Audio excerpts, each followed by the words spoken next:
What's up, boys and girls? It is Tour de Force Round 2 recap here coming at you. Matthew DeSantis joining me, who is going to have a little bit of a bragging right here. But Matt, what's going on tonight? How you doing?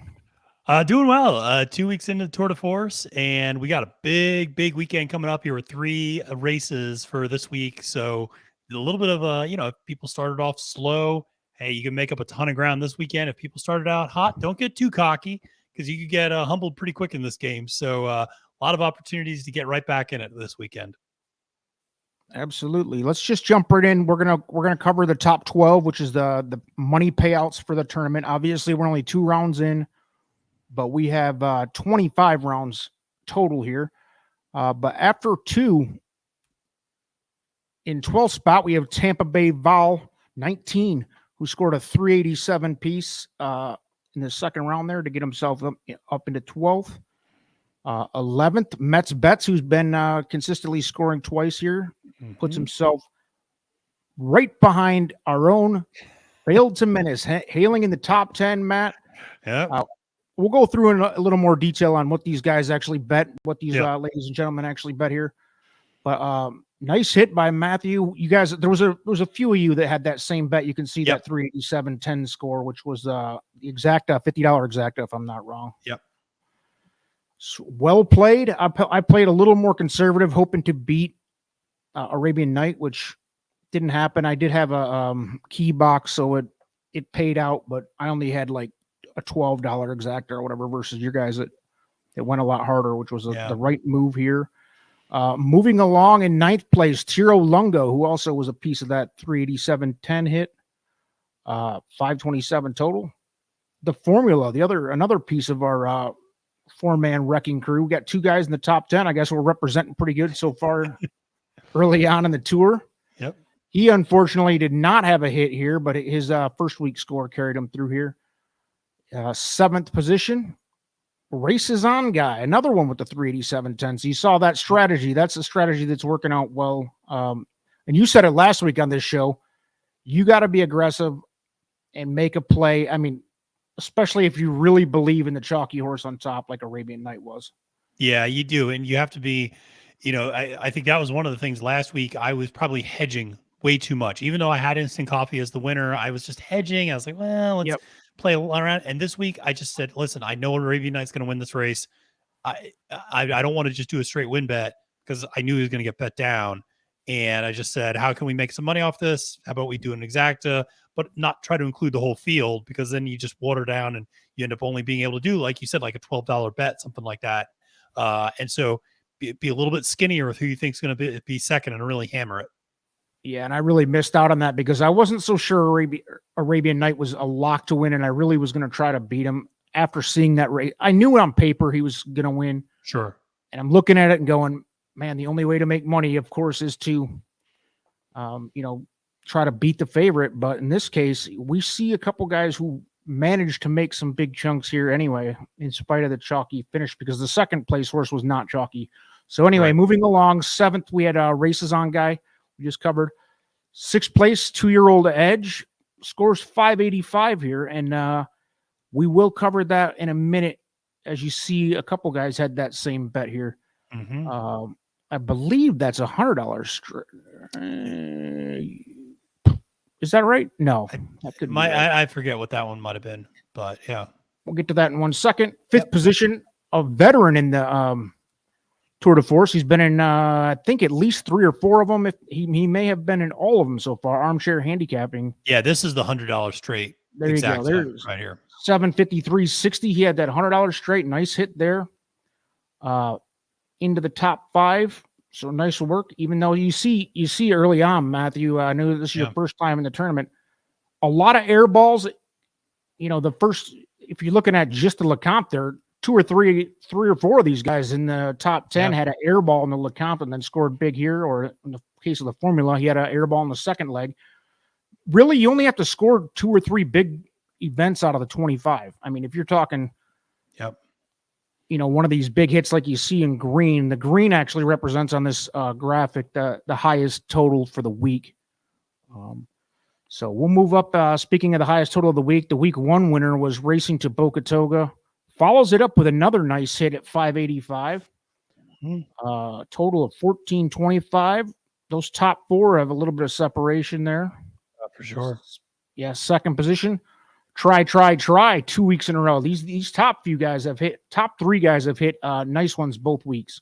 Yep. So, and like you said, we're going into 3 this coming weekend, which is going to shake this up a bunch. For sure. Our points leader early on here, David Barista Artist, who is killing it out here. That was a $1,500 hit. Just missed the Hall of Fame scores. We have a Hall of Fame, the top 10 scores in Tour de Force history. Our young 5-season history here. I think it's about 16 or 1,700. I'll pull it up next week's video, but the top 10 scores of all time. Just missed the 10th best score of all time for David. He will take home the $25 bonus for winning the Southwest round 2. And Matt, let's talk a little bit about what's coming up this Saturday, February 4th. We got three big ones. Well, I'd say 2 big ones and then one smaller one that's really you can get into that, but we actually know there's not any Derby points involved, but we're still going to run it as part of the tournament. Yeah, I think this weekend's really interesting because the first 2 weeks you could make a pretty strong case for the chalk. Instant Coffee last week at the Lecompton, or 2 weeks ago at the Lecompton, then Arabian Night this past weekend. What I love about this weekend is particularly the Holy Bull and the Withers feel wide open. Yes. And I think that's a really good value race. I think you could just, if you have a strong opinion about one of these horses, just do it. Don't get fancy. Just do a straight up win bet on, a horse that might be 5-6 to 1, and you could get paid pretty handsomely. So it's less chalky. Maybe there's a little bit less strategy about how do I get around this favorite, or how do I take this favorite and turn it into a profit? This time it might be a little simpler just to go, hey, I like this horse that's 8 to 1 in the morning line. I think this horse is going to win, and just do a straight up win bet. And so it's, I think, a lot more exciting because of that. And then, of course, the Robert B. Lewis, unfortunate that it is a 4-horse field, all controlled by Bob Baffert. And, it makes it a little bit more of a difficult betting race to play. Obviously, people are only paying out, I think, the exacta in that race. And so, again, limited options with regards, how do you really want to play that? It's going to play out a lot like this. It's going to play out a lot like the Southwest, where, if you were committed to Arabian Night, you're going to have to play some kind of straight. Yeah. With all of it all in, with 3 horses, it's going to be tough to make money on that one. I assume it's going to be something like we saw yesterday in the San Vicente, where, 2 of the horses were, 1 to 1 or close to it. And then you had one that was a wilder long shot, but they came in perfect order for that race. It was pretty non-consequential, but you never know. You might get a price involved. All right. So before we go, let's take a look at actually for the peeps out there curious on how these guys are scoring so big. David Barista Artist, who was the top scorer this week, had a $16 trifecta. He played it straight with the wheel, rather 6-7 with the 6-7 with the 1-2-5. So he kept it. That's a tight little trifecta. He must have been confident. He did have Red Route 1 on top, so that would have been a wild payout if he would have. If Red Route 1 would have closed that out. But you see, we're looking at this. This was the top 12 scores of the week. So you see those 1170s. That was a straight exacta for 100. I mean, this is the way these guys are scoring that big, because I've had a couple questions on strategy. And like we were discussing earlier, this is the type of thing where you have to be super aggressive as long as you think there's a favorite involved.